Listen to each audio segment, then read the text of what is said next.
Magandang araw po sa inyong lahat. Ako po muli si Rosalia Rodriguez.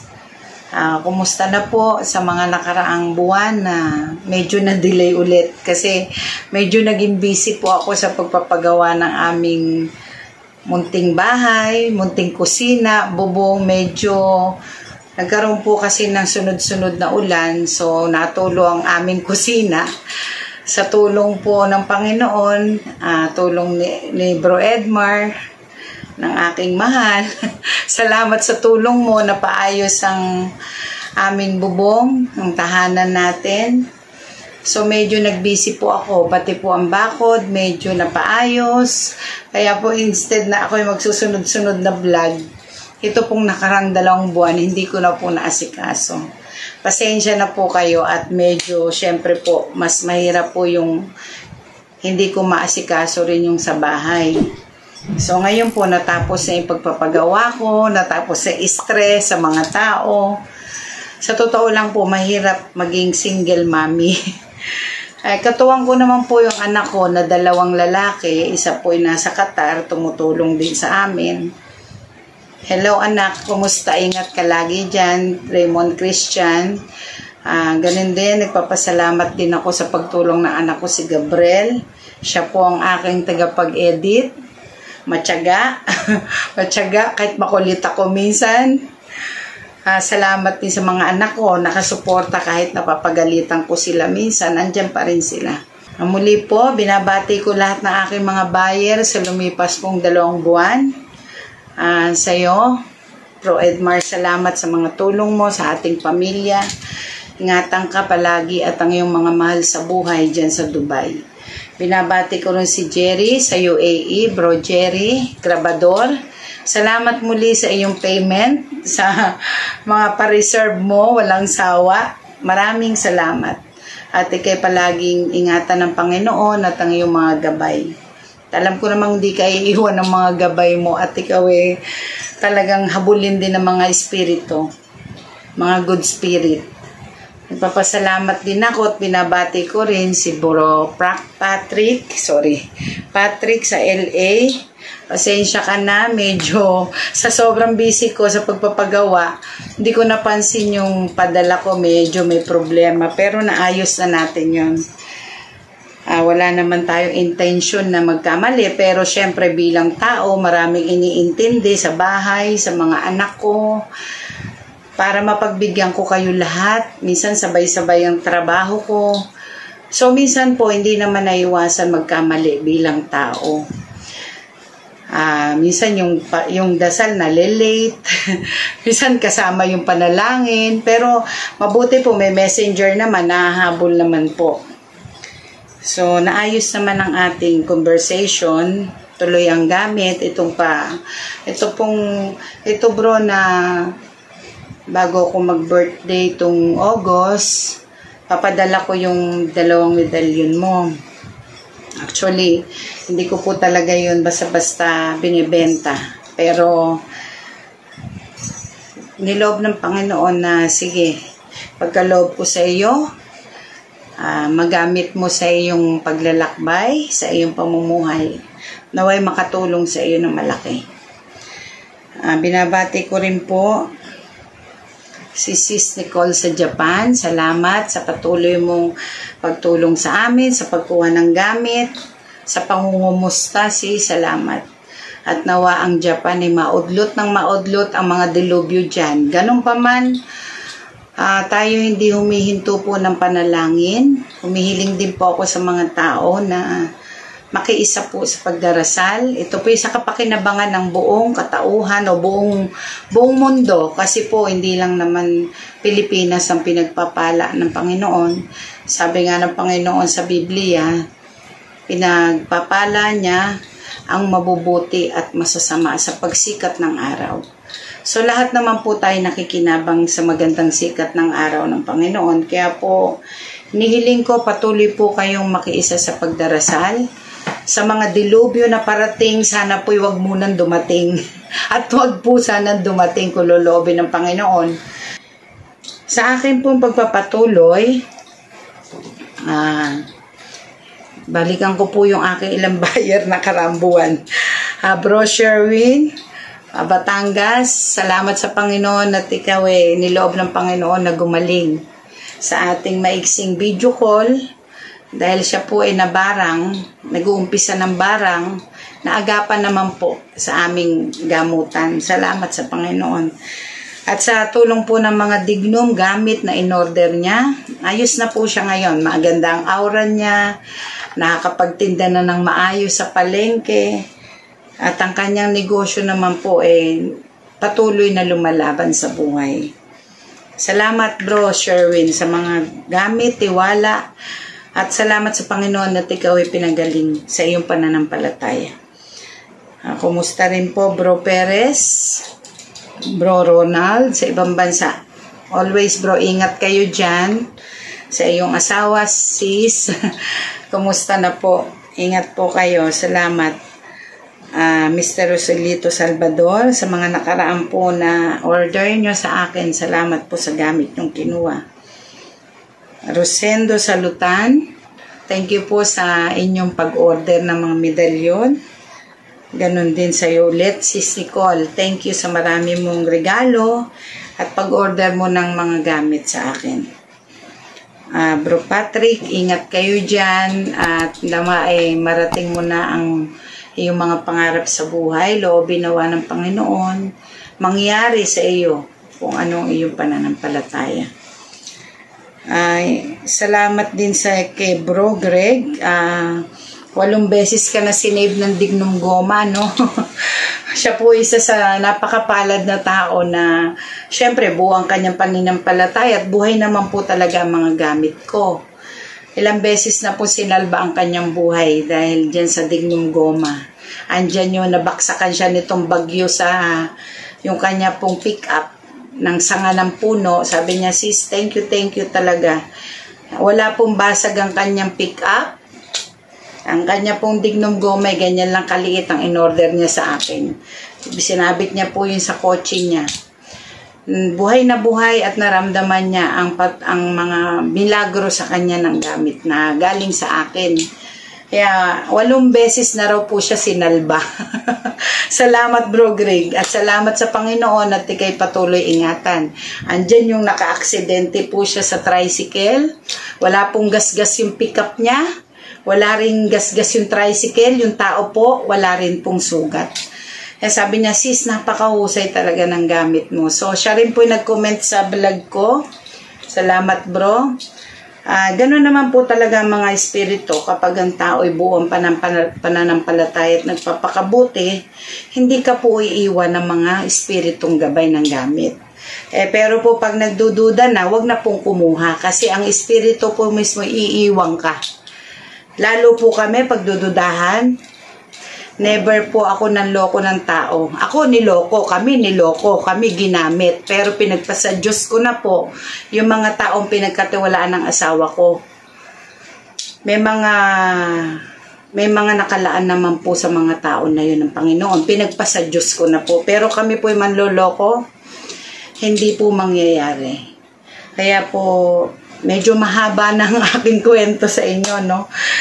Pero yun po talagang totoong buhay. Kahit na nagpapakabuti ka, mga tao, nagpapagamit kay Satanas, magpapakunwari, mabuti, kami naman, tanggap ng tanggap. Sa huli, lalitaw ang kanilang hasang. Siyempre, ang akin na lang katwiran, lokohin man nila kami, sila na magdadala nun. Ako po, iniiyak ko na lang sa Panginoon, ano man nakuha nila sa amin, panluloko, Diyos na po ang bahala sa kanila. Sa mga nagtitiwala po sa aming mga gamit, marami pong salamat sa patuloy niyong pag-order. Ito na po ang aking mga librito sa mga nagtatanong po ng mga testamento. Ito po binasa ko po ito bago ko ipakita sa inyo. Maganda po ito. Mga orasyon po at basag ng atardar. Ayan po. Yan po ay available sa mga naghahanap. Ito po ay Aklat Sekreto ng Okulta Gracia, Istambona, Aklat ng Sekreto ng lihim na karunungan po. Ito po, basahin ko sa inyo yung kapiraso man lang. Ngayon ay narito ang aklat na sikreto ng Occultag Gracia Istambona na may 104 na karunungan na kinapapalooban ng mga iba't ibang uri ng kapangyarihan ng paglulunas ng mga karamdaman ng tao. Ang mga nilalaman na aklat na ito ay hango sa libro ng mga paring Jesuita na mga India tungkol sa mga panggagamutan ng base po sa natural na karamdaman ng mga at sa mga espiritu. So ito po ay magagamit nyo sa gamutan. Dito po yung mga orasyon na matataas. Ang gaganda po ng laman nito. Aklat sikreto ng Occultag Gracia Istambona. Available po ito sa mga naghahanap po ng mga susi ng atardar. Ito po. Makikita rin po nyo sa pag-edit ng anak ko. Ito pa po ang isang mahalaga na mga kapangyarihan na mga lihim na pangalan ng Diyos. Ito po isa sa aking iniingatan. Salamat po pala, Bro Romel sa Canada. At salamat sa Panginoon at maganda na ang iyong kalusugan. At dalangin ko na patuloy ka makarecover sa iyong karamdaman. At maraming salamat, Bro Romel, sa mga gamit mong kinukuha sa akin. Malaking tulong sa aking pamilya. At alam ko rin na makakatulong sa iyong pangangailangan ng mga gamit ko. Maraming salamat. At naway bigyan ka pa ng mahabang buhay at ingatan ng iyong mga anak at pagpalain ng iyong pamilya. Salamat, Bro Romel. Sa Canada, bro, ingat ka dyan palagi. So, isa to sa mga matataas na gamit. Pares tayo, Bro Romel, meron ito. Ingatan mo patuloy yan at napakagaganda niyan. Ito po ay available din. Kapangyarihan ng mga lihim na pangalan po. Sa gamutan, sa protection, pampalaya sa mga negatibo. Pag po ako'y napapagod bilang tao po, syempre napapagod din ako. So lahat po kasi nararamdaman ko tamad din minsan pag po kasi napagod na ako magmaneho, magluto. Syempre, higa na lang ako, mananalangin, maya-maya, makaka-recover na lang ulit. Dasal sa tubig, pampalakas. Ganun po talaga Pag nasa spiritual lang katawan mo, yun na po ang magiging buhay. Madali na mahirap. So, ito pa po isang magandang librito. 4 Ebanghilista. Yan, mga available po yan. Sa mga naghahanap po, sa mga nag-uumpisa sa spiritual, makapaghawak po sila ng mga orasyon, makakatulong po, basta po maganda ang inyong motibo o layunin sa kapwa, kayo po'y gagabayan ng ating Panginoon. Testamento ng 4 Ebanghilista, panalangin ng 4 na Ebanghilista Santissima Trinidad. Yan po ang mga nilalaman niya sa gamutan, panalangin, proteksyon. Magaganda po ang laman ng mga libretong ito. Yan po, andito na rin po ang mga basag sa mga magagamit nyo. Gamutan at panalangin. Ito po rin po isa sa nabasa ko po yung panimula. Maganda rin po siya Basta po librito. Mga Xerox copy po ito mula sa original. So ito po ay 77 kapangyarihan ng Baski, Karana at Sator. 77 kapangyarihan po sa lihim ng karunungan. Narito ngayon ang aklat na sikreto ng Baski, Karana at Sator na kinapapalooban ng mga iba't ibang uri ng karunungang lihim tungkol sa pagpapalakas sa pagkalalaki ng isang tao para huwag maloko ni Mister, si Mrs. Wow, may ganun pala ito. Pagpapatanggal sa kanilang magandang relasyon. Ganun din po sa mga pagtawag sa isda. Kung ikay mangingisda, meron inuusal para po ang isda ay pumunta dun sa kanyang lambat. Sa hanap buhay, sa proteksyon, sa mag-asawa, pagsumpo ng mga taong lulong sa alak para po mapigilan ang kanilang adiksyon. Andito rin po yung mga sikretong orasyon. Kapangyarihan ng Sator upang manalo kayo sa paligsahan at pag-awit.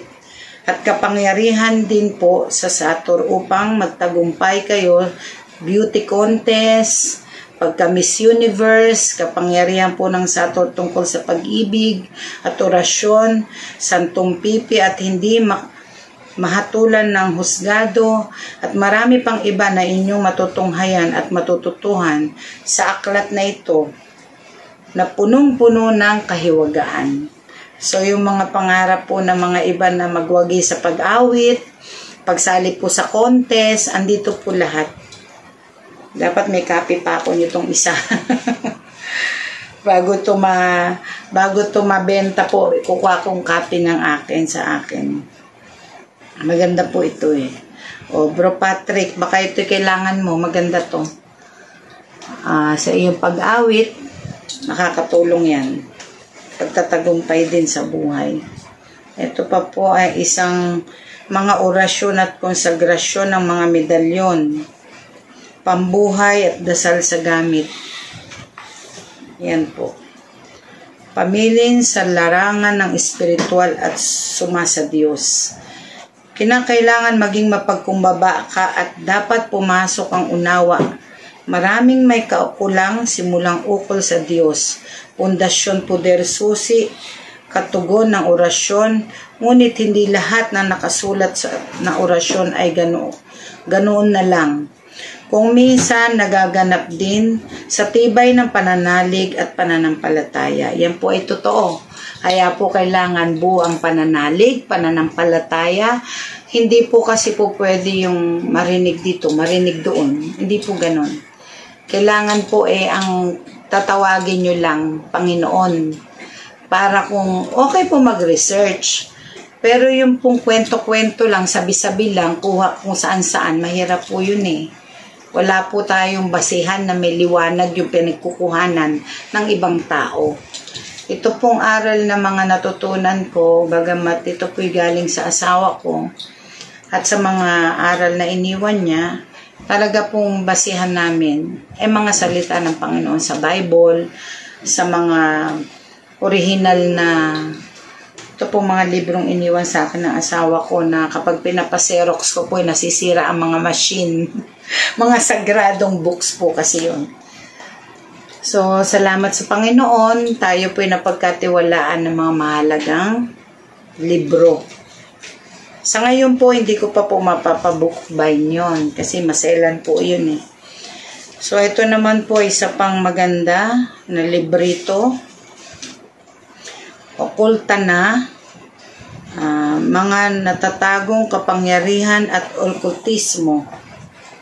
Ito po ay aklat na ito'y isinatagalog upang maunawaan ng karamihan. Ipinalimbag ito ng pagkaraan ng maraming taon, pananaliksik at karanasan tungkol sa iba't ibang sangay ng mga karunungang lihim na buhat sa iba't ibang bansa.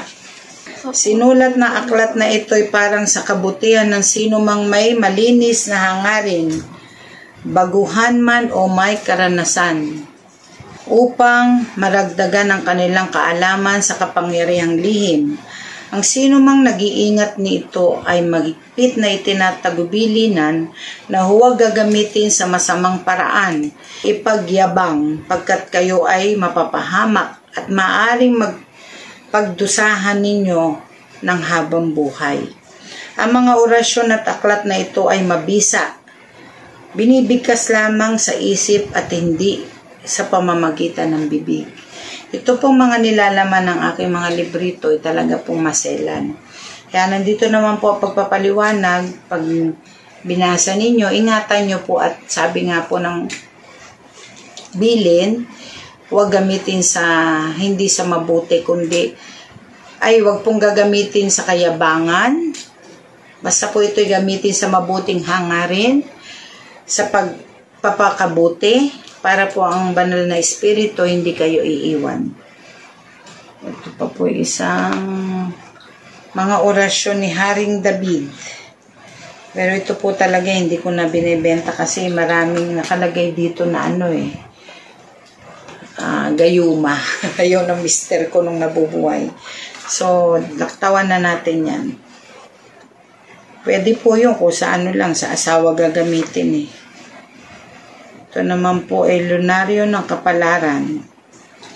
Ito po yung mga tao na naniniwala din, although nakasulat naman po talaga dito, ang bawat kapalaran na isang tao, medyo maliliit lang po ang pagkakaserox copy. Magsasalamin na lang po yung iba na may edad na o-order nito. So, yung po mga nagre-research, makakatulong po ito sa inyo. So, ayan po yung ilang librito na makapangyarihan ng mga orasyon sa gamutan, protection, sa mga pag-iingat sa pamilya, nandyan po yan. Dadagdag ko lang po itong mga mga panyo na mga talandro po, kasi may mga nagtatanong po sa akin. So, niloob naman po ng Panginoon na nakita ko po ilang kakilala, mahusay naman po itong mga talandrong ito. Mahal na Birhen, ayan po.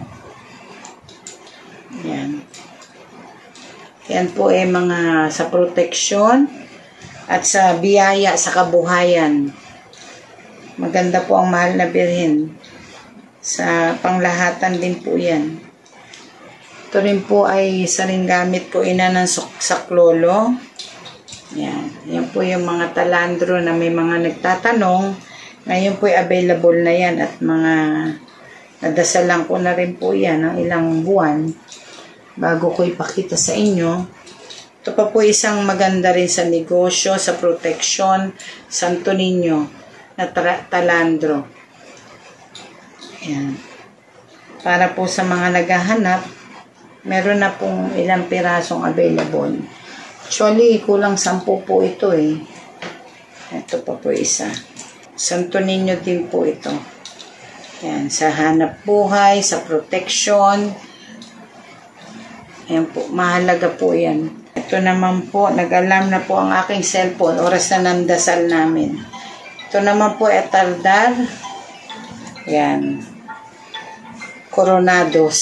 Sa protection, panglahatan, at sa swerte din po. Yun po kasing iba, ayaw na medalyon. Yun naman pong iba, kinukumpleto nila. May talandro, may medalyon, may dignum. Kagaya po namin. Lahat po ng gamit, meron po kami. Dahil dito po kami nilagay ng Panginoon. Salamat sa Diyos sa mga biyaya niya sa amin. Sa mga naghahanap po ng mga talandro, marami po kayong pagpipilian. Ito po, tagumpay. Tagumpay sa buhay, Santo Niño, sa kabuhayan, sa kapayapaan. Ito po, kompleto rin siya. Yan. Ito po ay isang panyong malaki pero 4 po ang kasa. Meron po sa pag-ibig, sa negosyo. Ayoko na po ipakita yung malakihan kasi ito po talaga gagamitin sa mga mag-asawa lamang. Hindi po sa pangit na paraan. Mga talandro po sa hanap buhay, sa biyaya, sa mag-asawa. Hindi po sa gayuma sa mag-asawa lang po. Masama po kasi manggayuma Ito po ay Infinito na talandro. STM. Ayan po. Pinitong tubig po na talandro sa mga naghahanap po. Ayan. Para po natugunan yung mga naghahanap, nakakarambuan.